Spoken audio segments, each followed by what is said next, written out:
12 বাতারি বাজাটা মধ্যে আমার বাইরের নামটা ভুলে গেছি।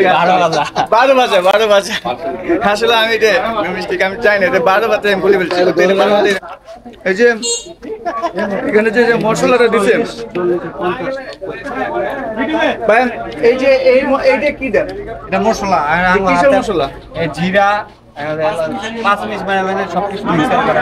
এটা হচ্ছে আপনার পাঁচমিশালি জিরা, গরম মশলা, মানে অনেক নাম যায় না, অনেক সবগুলো এখানে মিক্স করে এটা দিচ্ছে। আসলে এই 12 বাতারি বাজাটা মধ্যে আমার বাইরের নামটা ভুলে গেছি। 12 বাজা আসলে আমি মিস্টেক আমি চাই না, 12 বাতারি আমি ভুলে ফেলছি। 12 বাজা আমার মুখ চলে আসছে, সমস্যা নাই, কিছু মনে করেন না। এটা 12 বাজা আসলে মজা, নামে যেরকম কামও এরকম। 12 বাজা আমি খাইতেও মজা, খুবই মজা, আসলে মজা।